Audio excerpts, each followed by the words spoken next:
Everybody knows if you compress a video or re-encode the video, it gets a bit smaller because unlike, for example, compressing things like you would in a zip file or a RAR file, which is a lossless compression, where the output will be the same as the input that went into it, video compression generally, well, at least for all common video codecs here today, uses lossy compression, meaning a little bit of information is lost when the video is compressed.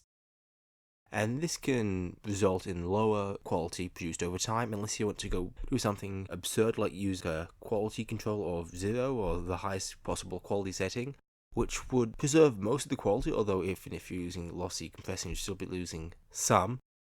But that would also result in gigantic file sizes, which would be way bigger than anything that anyone would be willing to use.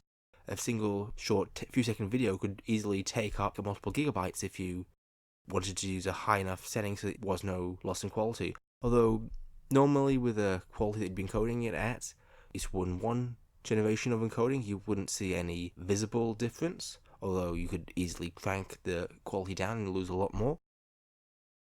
Although with the single encoding of a video, you probably wouldn't see a lot of diminishment of quality, as it would be pretty similar. If you try to re-encode video hundreds, thousands, or tens of thousands of times, that would begin to add up.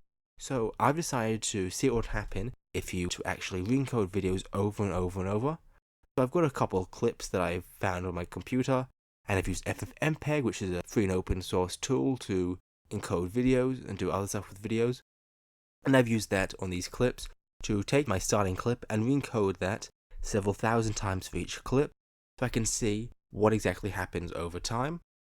So to do this, I started off with my 3 clips I've chosen. I've got a Star Wars gameplay clip, as well as 2 road camera videos, just videos of roads. These are all short clips, so they don't take very long to re-encode at all, and obviously means they're not going to have very large file sizes, which makes this a lot easier to do. I then used FFmpeg and it made a batch file that basically takes the input, so video files which all just start off as 0, has a variable which starts off as 0 as well, and increments by 1 with each video, so it takes that as the input and as an output that is 1 larger than that input as an integer, and loops, incrementing that starting number by 1. So over time it will take the input to make that an output, re-encode that, and it'll use the number for the output, and just repeat that over and over and over again until eventually we've got our few thousand videos. And here are our videos. So as you can see, there's quite a lot of videos in here. For each video clip I've re-encoded them a different amount of times, just whenever I've decided to stop the encoding. But for each one there's quite a few thousand each. For the first clip I've got 3,000 re-encodings of it. For the second I've re-encoded it 6,000 times, and for the third I've re-encoded it 20,000 times.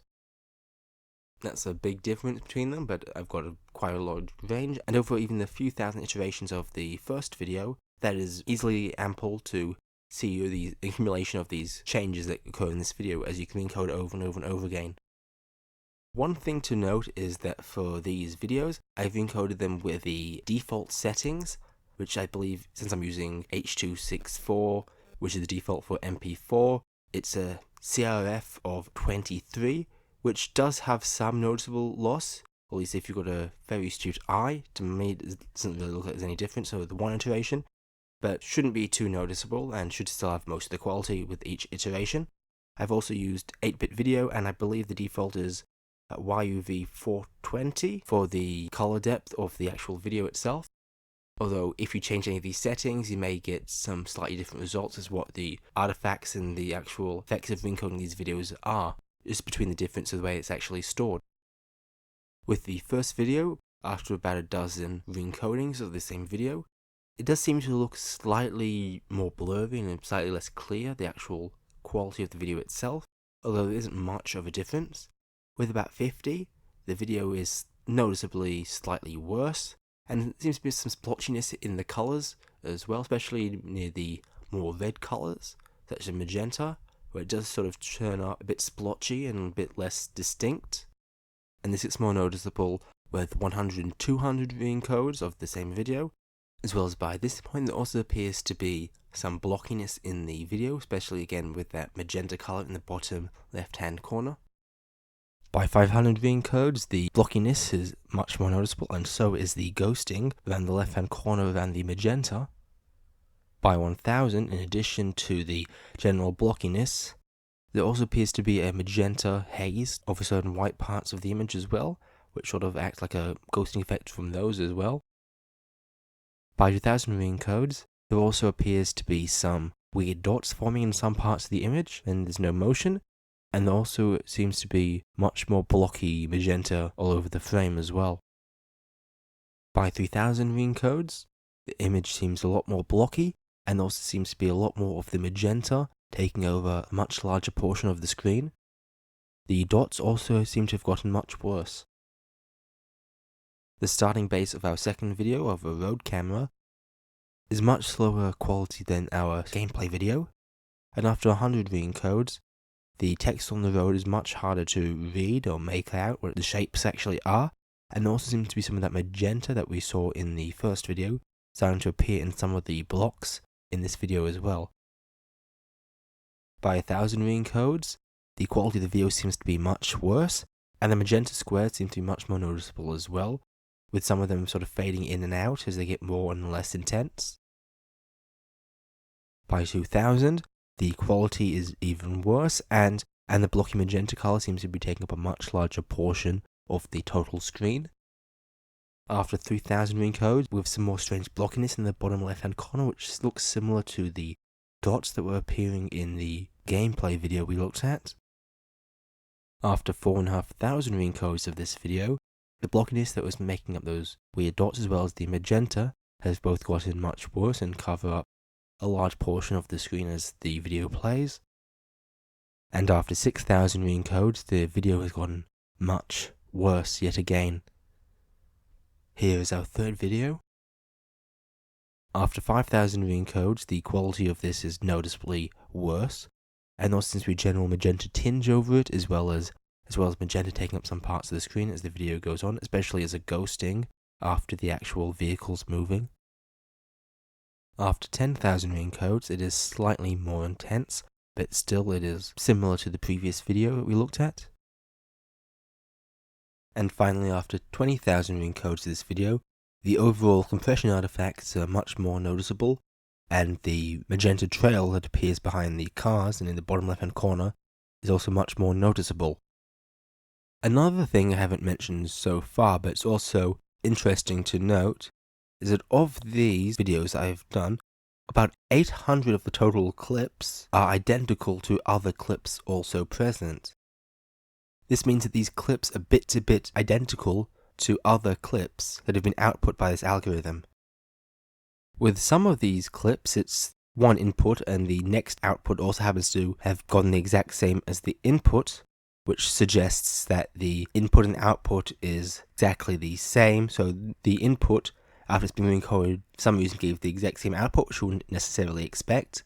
But in other instances, some of the earlier clips are bit for bit identical to some of the later clips, which suggests that some of the effects of the compression nodes just happen to revert them back to a previous state. And all of these chains, even though there's some instances where there is several instances of the same video consecutively that are bit for bit identical, based on the CRC check that I ran, they all seem to break, which is unusual because if a certain input was giving an output that was identical to it, if you did the same algorithm to it, which it should be if I'm reusing this same encoding method and everything's kept the same, you should expect if it gives the same output that in the next instance of using the next input, which happens to be the same as the previous one, it would also give the same one, but that doesn't happen. They always break and the video eventually changes. So I'm not sure what the possible cause of that could be. If you have any suggestions, consider leaving that in the comments below, and we can see if with your help I can try to figure out what was actually causing that. Another thing I didn't mention until now is that in addition to the gameplay video that I've re-encoded a couple thousand times using default FFmpeg settings, I also did another re-encode, this time only 1000 times, and this used a CRF of 51, which, even though it's a high number than the default CRF of 23, with CRF, the higher number results in a lower quality, and with H.264, which is what I was using, 51 is the lowest possible quality setting. As I'm using a much higher CRF, we should in theory see these artifacts and drop in quality much sooner compared to the CRF of 23, which is why I only ran it for 1,000 iterations before stopping it. After just 10 iterations, we can see that it is a complete blocky mess, and the quality of the video has been completely destroyed compared to its original form. After 100 re-encode, it's completely unintelligible, and it's impossible to even tell what the original input was unless you happen to have already seen the original input. After 500 re-encodes of this video, the video looks quite similar to the video after 100 encodes, except there happens to be a magenta blockiness starting to come in this video as well, and general magenta haze over the entirety of the video. And after 1,000 re-encodes, the magenta looks much worse. It's also important to keep in mind that with this video, there was about 70 video clips total that had bit-for-bit identical outputs to other clips in the folder. And again, these trends were broken, so it did find its way out of it, so I'm not exactly sure, again, what happened to that. So if you do have any suggestions, make sure you do leave that in the comments section down below.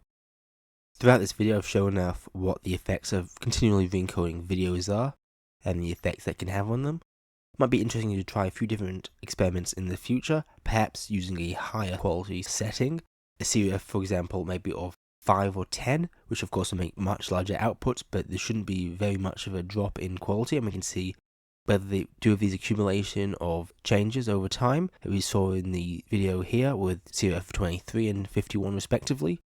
Or potentially we could try using other color spaces, other bit depths, and other codecs to see how different codecs and all these different changes would affect the outputs and the changes that we see over time as we continue to re-encode the video. Or maybe we could even try re-encoding audio to see how audio gets distorted as we continue to re-encode it. But if any other suggestions, consider leaving those in the comments down below. If you liked the video, don't forget to like the video, comment down below your thoughts, ideas, future videos, and subscribe so you don't miss any videos like this in the future. Goodbye.